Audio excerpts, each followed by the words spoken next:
ओम नमस्ते जी। आप सबका हार्दिक स्वागत है हमारे चैनल आर्य टू आर्य में। आइए हम आज रुका हुआ विषय चालू करते हैं कि आत्मा और परमात्मा में क्या अंतर है, क्या भेद है। आइए मुख्य रूप से इस पे विचार करते हैं। वैसे तो यह मुख्य किसी भी मनुष्य के लिए बड़ा साधारण सा विषय होता है समझने के लिए, लेकिन समाज ने इसे एक उलझा दिया है, इस पे शंकाएँ पैदा कर दी है। इसका मुख्य कारण हम समझने की कोशिश करते हैं क्या है। कई लोगों का मानना है कि आत्मा परमात्मा का अंश होती है और ये बात अधिकतर आपने अपने गुरुओं के मुँह से सुना होगा। इसका मुख्य कारण क्या है? वह ये बताना चाहते हैं कि उनकी आत्मा जो है परमात्मा का अंश है। उन्होंने परमात्मा को जान लिया है और अब वह भी परमात्मा हो चुके हैं। इसका अर्थ ये होता है कि उनकी आत्माएँ जो आपके गुरु है, वह स्वयं परमात्मा है। आपने इस पे एक श्लोक सुना होगा जो बड़ा ही प्रचारित है। गुरुर् ब्रह्मा गुरुर्विष्णु गुरुर्देवो महेश्वरा गुरुर् साक्षात परब्रह्मा तस्मै गुरु श्रीवे नमः। अर्थात जो गुरु है आपका आत्मजन, वह अब परमात्मा हो गया है, इसलिए अब उसकी पूजा की जाती है। समाज में ये प्रचार आप जैसे आपके गुरुओं ने या हमारे जो पिछले गुरु गए हैं उन्होंने ये प्रचार किया है। इसका मुख्य कारण था उन्होंने अपनी आत्माओं को परमात्मा के बारे में बताया और स्वयं को परमात्मा सिद्ध कर लिया। लेकिन कभी भी आत्मा परमात्मा नहीं हो सकती और परमात्मा कभी भी आत्मा नहीं होता। आओ इसको समझने का प्रयास करते हैं, आत्मा और परमात्मा में क्या भेद है। आइए इस पे चर्चा करते हैं। पहला है, आत्मा अनेक है, अर्थात सभी प्राणियों में अलग अलग आत्माएं होती है। मेरे में अलग आत्मा है, आपके में अलग आत्मा है, आपके संतान में, आपके भाई बंधु में, आपके सब परिवार में अलग अलग आत्माएं होती है। अर्थात आत्माओं की संख्या देखी जाए तो अनंत है, अर्थात उनको गिनती में नहीं गिना जा सकता। इसलिए हर प्राणी में, चाहे चींटी हो, मक्खी हो, जलचर हो, थलचर हो, वायुचर हो, जो भी व्यक्ति है, जो भी प्राणी है, जीव जंतु है, पशु पक्षी है, पेड़ पौधे हैं, कीट पतंगे हैं, वनस्पति आदि है, इन सब के अंदर अलग अलग आत्माएं होती है। इसलिए आत्माओं की संख्या देखी जाए तो वह अनेक होती है, किंतु परमात्मा केवल एक है। वह एक है, अद्वितीय है, उसके जैसा संसार में कोई नहीं है। उसकी संख्या मात्र एक है, उसके अलावा संसार में कोई उसके बराबर का नहीं है। इसलिए संख्या में वह केवल एक है और आत्माएं अनेक हैं। आत्मा अल्पज्य होती है, अर्थात जो हमारी आत्माएं होती है, जो मनुष्य की आत्माएं होती है, वह अल्पज्य अर्थात कम जान वाली होती है। इसलिए वह निरंतर कुछ ना कुछ जानने का प्रयास करती है। सब कुछ जानने के बाद भी आत्मा से कुछ ना कुछ छूट जाता है, इसको कहते हैं आत्मा का अल्पज्य रहना। वह संसार में यदि पूर्ण ज्ञान प्राप्त भी कर ले तो भी वह जो उसको ज्ञान मिला है वह भी एक समुद्र की बूंद के बराबर ही होता है। इसलिए आत्मा जितना भी जाने वह अल्पज्य ही रहती है, किंतु परमात्मा सर्वज्ञ है, अर्थात परमात्मा सब कुछ जानता है। वह प्रकृति की तीनों अवस्था को जानता है, भूतकाल, वर्तमान काल और भविष्य काल, कि सृष्टि कैसे चल रही है, कैसे नियंत्रित हो रही है, कैसे सृष्टि का रचना किया जा सकता है और कैसे इसे नियंत्रित किया जा सकता है, कैसे इसका प्रलय किया जा सकता है। मनुष्य के कर्मों का पल पल साक्षी होने से परमात्मा सर्वज्ञ कहलाता है। वह मनुष्य की हर गति और आगति दोनों प्रकार से जानता है। वह मनुष्य के, प्राणियों के, हर व्यक्तियों के, हर जीव जंतुओं के कर्मों पे दृष्टि रखता है, इसलिए उसे सर्वज्ञ कहते हैं। तीसरा, आत्मा बंधती है, अर्थात आत्मा प्रकृति के संबंध में आने के बाद वह शरीर धारण करती है, जिससे आत्मा का बंधन बन जाता है। चाहे वह माता पिता के रूप में हो, भाई बंधु के रूप में हो, संतान के रूप में हो, भतीजों के रूप में हो, या जीव जंतुओं के रूप में हो, पेड़ पौधों के रूप में हो, किसी भी रूप में आने के कारण आत्मा बंधन में बन जाती है, किंतु परमात्मा बंधन से मुक्त होता है। वह कभी भी बंधन में नहीं बनता। ना ही उसे कोई व्यक्ति उसे बंधन में बांध सकता है, ना कोई प्रकृति उसे बंधन में बांध सकती है, और ना ही कोई उसको लगाव, मोह या किसी भी प्रकार का दोष आदि बंधन में बांध सकता है। इसलिए परमात्मा बंधनों से मुक्त होता है। चौथा है, आत्मा अल्प सामर्थ्य वाली होती है, अर्थात आत्मा को अपने कार्य सिद्ध करने के लिए किसी न किसी प्रकार के सहायकों की आवश्यकता होती है। जैसे मान लीजिए, यदि आप छोटे हैं तो आपको आपकी माता की ज़रूरत होती है, आप थोड़े बड़े होते हैं तो आपको आचार्य की ज़रूरत होती है, उससे थोड़े बड़े होते हैं तो आपको सहपाठियों की ज़रूरत होती है, और थोड़े बड़े होते हैं तो गृहस्थी के लिए पत्नी की ज़रूरत होती है, पत्नी है तो पत्नी की ज़रूरत होती है।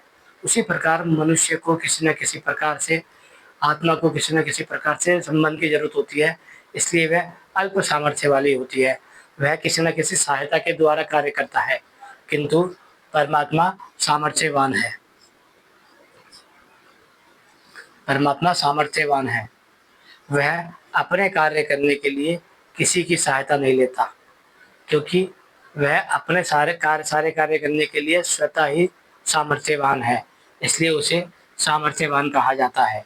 पांचवा है विकार, अर्थात आत्मा जब प्रकृति के संबंध में आती है तो उसके अंदर दोष उत्पन्न हो जाते हैं, जिसके कारण वह अविद्या, ईर्ष्या, द्वेष, घृणा के भाव में घिर जाती है, जो मोह माया में बन जाती है, और जो लगाव में बन जाती है, जो दुखों में बन जाती है, जो सुखों में बन जाती है। इसलिए आत्मा में विकार और दोष हो जाते हैं। लेकिन परमात्मा निर्विकार है, क्योंकि वह केवल एक तत्व है, उसका तत्व का किसी से संपर्क नहीं होता, अर्थात वह प्रकृति के संबंध में नहीं आता, जिसके कारण उसे राग, द्वेष, ईर्ष्या जैसे दोष नहीं लगते। इसलिए संसार में ईश्वर किसी से राग द्वेष नहीं करता, और इसी कारण उसे निर्विकार भी कहते हैं, उसमें कोई दोष नहीं आता। छठा है, आत्मा एक देशी होती है, अर्थात मेरी आत्मा मेरे अंदर है, आपकी आत्मा आपके अंदर है। ऐसी जितनी भी आत्माएं इस समय शरीर धारण कर चुकी है, वह सबकी सब एक देशी है, और जिन्होंने शरीर धारण नहीं किया है उनका भी अपना एक निश्चित स्थान है, जहाँ वह विराम कर रही है या फिर सृष्टि को भोग रही है। किंतु परमात्मा सर्वदेशी है, अर्थात वह सर्वव्यापक है। परमात्मा सर्वव्यापक इसलिए है क्योंकि वह संसार के सभी स्थानों पर एक समान रूप से फैला हुआ है, चाहे वह भारत हो, अमेरिका हो, चाइना हो, जापान हो, इंग्लैंड हो, कम्बोडिया हो, सूरज हो, चंद्रमा हो, नक्षत्र हो, या अलग अलग जो जगह है, अंतरिक्ष वगैरह है, उनमें भी और यहाँ पर भी परमात्मा एक समान रूप से फैला हुआ है। जितना वो उधर है उतना ही इधर है, जितना इधर है उतना ही आपके पास है, जितना आपके पास है उतना ही कहीं और है। इसलिए उसमें कोई भेद नहीं है, वह जितना आपका है उतना अन्य का भी है। इसलिए ईश्वर सर्वव्यापक है। अब बात करते हैं सातवें की। आत्मा शरीर धारण करता है। आत्मा को प्रकृति के साथ संबंध होने पे शरीर धारण करना पड़ता है, और प्रकृति से अलग होने पे उसे शरीर छोड़ना पड़ता है। प्रकृति से आत्मा का संबंध होना, इसे कहते हैं जन्म लेना, और प्रकृति से आत्मा का शरीर छोड़ना, इसे कहते हैं आत्मा का मर जाना। जबकि आत्मा ना मरती है ना जन्म लेती है, लेकिन ये जो प्रक्रिया है जन्म और मरण की, ये प्रकृति के साथ की होती है। लेकिन ऐसा परमात्मा में नहीं है। परमात्मा शरीर धारण नहीं करता, क्योंकि वह प्रकृति के संपर्क में नहीं आता, जिसके कारण उसे ना शरीर मिलता है और ना ही वह शरीर धारण करता है। वह अपनी सत्ता निर्विकार, चेतन, सर्वव्यापक रखता है।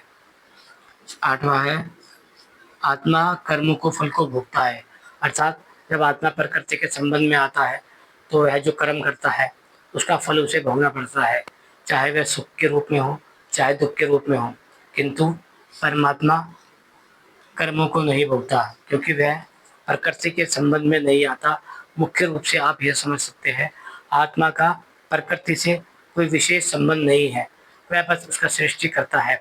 जैसे आपने देखा होगा, कोई मिस्त्री या कोई इंजीनियर जब एक बड़ी विशाल बिल्डिंग बनाता है तो वह उसको बना के उन लोगों को दे के निकल जाता है, लेकिन उससे कोई उसका विशेष संबंध नहीं रहता।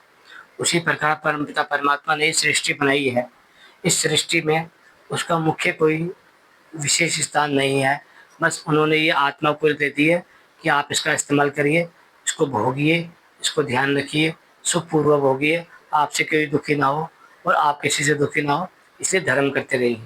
धर्म कैसे कहते हैं ये हम आपको पुरानी वीडियो में बता चुके हैं। आप मुख्य रूप से आपको ये समझना है कि आत्मा कभी भी परमात्मा नहीं बन सकती और परमात्मा कभी भी आत्मा नहीं बन सकता। इसलिए जो लोग कहते हैं गुरुर् ब्रह्मा गुरुर्विष्णु गुरुर्देवो महेश्वरा गुरुर् साक्षात परब्रह्मा तस्मै गुरुदेवो नमः, ये सीधा सीधा असत्य, मिथ्या और झूठी बात है। ये बातें इसलिए फैलाई गई है ताकि जो ये अनेक आत्माएं हैं ये किसी न किसी रूप में केवल एक आत्मा के गुलाम बन जाए, जिसको आप गुरु कहते हैं या फिर किसी भी नाम से पुकार सकते हैं।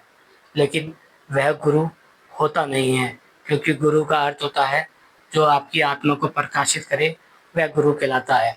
लेकिन हम देखते हैं कि गुरु जो बैठे हुए हैं बन के इस समय, वह ये चाहते हैं कि आप इस परमात्मा से ना मिल जाए, इसलिए वह इसी आत्मा को परमात्मा बताने की कोशिश करते हैं।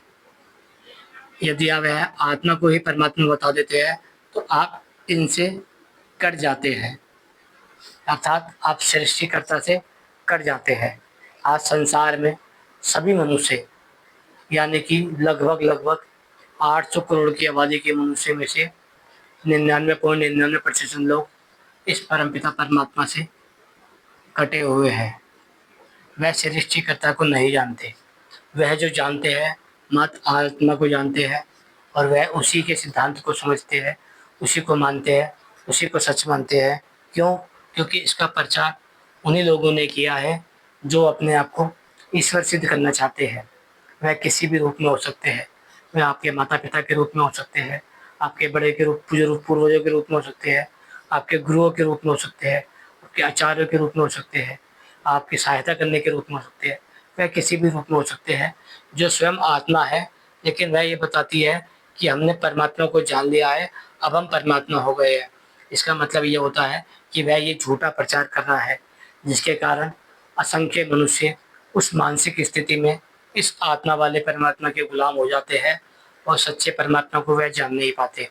आज समाज में जो आप देख रहे हैं कि लोग अलग अलग संप्रदायों में जा रहे हैं, उस संप्रदायों का मुख्य कारण यही है कि उन्होंने अपनी ही आत्मा को परमात्मा बताया हुआ है, जिसके कारण वह अपने चेले को बनाते हैं और उनके कारण वह गुरु बन जाते हैं, ईश्वर बन जाते हैं। वह अपने चेलों से अपने पैर दिलवाते हैं, पैर दबवाते हैं, हाथ दबवाते हैं और उन्हें कोई ज्ञान नहीं देते, उनको चमत्कारों की कहानी सुनाते हैं और मूर्ख बना के जीवन भर रखते हैं। और भक्त होता है एक भक्त को जहाँ परमात्मा से जुड़ना चाहिए था, वह परमात्मा से न जुड़ के आत्मा से जुड़ जाता है और इसी को ही वह परमात्मा समझने लगता है, जिसके कारण संसार में हर मनुष्य परमात्मा को जाने बिना ही जन्म लेता है और मर जाता है। इसका अर्थ ये है हम आज तक उस परमात्मा को नहीं जानते जिसने इस संसार की रचना की है। हम केवल उसको जानते हैं जिसने हमको ये ज्ञान दिया है कि आत्मा ही परमात्मा होती है। ये सिद्धांत लगभग लगभग हर गुरु आपको बताएगा, क्योंकि गुरु आपको ये बताना चाहता है कि मैं आपका ही गुरु ईश्वर हूँ। वह आपको इस परमात्मा के बारे में नहीं बताएगा, क्योंकि इस परमात्मा के बारे में बताने से वह सीधा सीधा आपका संबंध इस परमात्मा से जोड़ देगा, तो आपका इसके लिए महत्व समाप्त हो जाएगा। इसलिए मनुष्य को जानबूझकर मूर्ख बनाया जाता है, या यूँ कहा जाए कि गुलाम बनाया जाता है, वो भी उनके गुरुओं के द्वारा, जो ये नहीं चाहते कि वह ईश्वर को जान ले, समझ ले। इसलिए वह स्वयं ही गुरु बन जाते हैं, स्वयं ही ईश्वर बन जाते हैं और आप जैसे लोगों को, कई लोगों को, करोड़ों लोगों को मूर्ख बनाते हैं और गुलाम बनाते हैं। हमें उनकी इस चालाकी को समझना चाहिए कि परमात्मा केवल एक है, आत्मा अनेक है। आत्मा कभी परमात्मा नहीं बनती और परमात्मा कभी आत्मा नहीं बनता। इसलिए जो भी संसार में मनुष्य पैदा हुए हैं, मनुष्य रूपी शरीर में आए हैं, पशु रूपी शरीर में आए हैं, वह सारे आत्मजन हैं, कोई परमात्मा जन नहीं है। परमात्मा को वह नहीं जानते हैं, जिसके कारण वह झूठे हो जाते हैं। यदि मनुष्य, यदि कोई आत्मा परमात्मा को जान जाए तो वह ये तो जान ही जाएगा कि मैं परमात्मा नहीं हूँ। लेकिन वह झूठा व्यक्ति होता है, वह आत्मा को ही परमात्मा बताने की कोशिश करता है। हमें ऐसे लोगों से बच के रहना चाहिए, सतर्क रहना चाहिए, अपने परिवार को बचाना चाहिए। वह आपके परिवार का भी ब्रेन वॉश कर सकते हैं और आपको अपने जाल में फंसा सकते हैं। मेरा ये विषय आज का कंप्लीट हो गया है। कल हम बात करेंगे नए विषय के ऊपर, जिस विषय पे बहुत से लोगों को भ्रांतियाँ है। कल हम बात करेंगे भूत और प्रेत के ऊपर, कि भूत और प्रेत किसे कहते हैं। आप हमारा वीडियो चैनल सब्सक्राइब कीजिए और उसको शेयर कर दीजिए।